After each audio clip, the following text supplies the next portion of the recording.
So this person says that they're looking for some real advice on how to stop living paycheck to paycheck, and they want tips that actually work. So here's what I would do. Number one, you have to have an open mind because you can't change what you're not willing to see. There's a reason why you clicked on this video. And in most cases, it's because you're tired of being stressed about money and you're looking for something different. But here's the thing, if you go into this with a closed mind, already assuming that the suggestions won't work for you, then they won't. I cannot tell you the number of times that I've given simple money saving tips or I've seen other videos only to have people say, that's not realistic or that's never gonna work.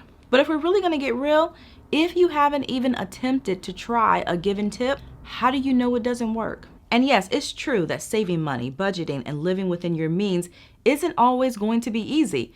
But at the same time, it's also not impossible. And for many people, small tweaks here and there do make a difference over time.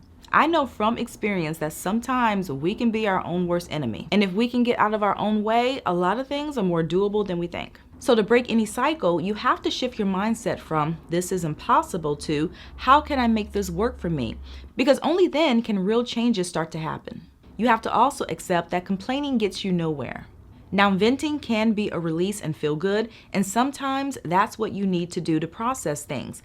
But on the flip side of that, venting alone doesn't move the needle. It doesn't put more money in your pocket. So the sooner you stop complaining and start taking action, the better. And to be fair, when you're living paycheck to paycheck, it is easy to feel powerless.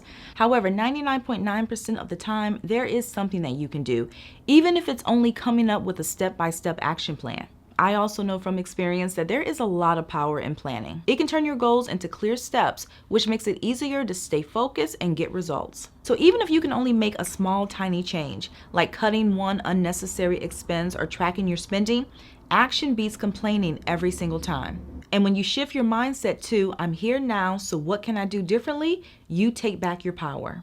Another thing that keeps some people trapped in this cycle is trying to keep up with people who have a completely different financial reality. It's so easy to get caught up in what others are doing or spending on, but comparing your financial situation to others, especially those who have more resources than you, is a quick way to stay broke. I don't know who needs to hear this, but there is nothing wrong with living in a normal, non-luxury apartment in a safe community, especially when you're just starting out or you're trying to live within your means or you have other financial goals. Now, if that's your end goal, that's fine, but you have to be realistic about where you are today. The reality is, at this point in time, you might not be able to afford what your cousin can or your coworker or your friend, and that's okay. And the ones who really care about you, they're not going to make you feel bad about that. So if working on your finances and getting things in order means saying no to things that others are saying yes to, you shouldn't feel bad either. So stop letting what others do dictate how you spend your money, because you're going to end up on the losing side. You also have to stop pretending that you don't need a budget. Some people hate hearing this, but you absolutely need a budget, especially if you're living paycheck to paycheck, because there isn't a lot of wiggle room for error. Some people hear the word budget and automatically think it's about restricting their life and not being able to enjoy anything. But that's not the case at all. A budget is just a plan. It's a way to know exactly where your money is going and to be intentional about it. So it doesn't mean you can't spend on the things you enjoy. It just means you're deciding ahead of time how you're going to spend rather than wondering where your money went at the end of the month. The bottom line is that if you're not budgeting, you're flying blind. And when you're living paycheck to paycheck, you can't afford to do that. You also have to face your financial truth. A lot of people living paycheck to paycheck avoid looking at the hard numbers because it's too stressful. So they rather not know the exact amount of debt they're in or how much above their means they're actually living. So you need to get real about what's going on with your money. That means knowing how much you owe, how much you're bringing in, and exactly how much you're spending across multiple categories. And if you don't know these things, that means you're guessing, and guessing doesn't lead to change. So sit down, face the numbers, and figure out exactly what you're working with. You also have to realize that it's not about being perfect, it's about progress. You're going to mess up sometimes. You're going to overspend here and there, or maybe an unexpected expense throws off your plan. The key is not to give up. So keep moving forward, keep making adjustments, and don't let one bad week make you feel like it's hopeless. Because every time you make progress, even small progress, it adds up. So focus on improvement and not perfection, and eventually you'll get there.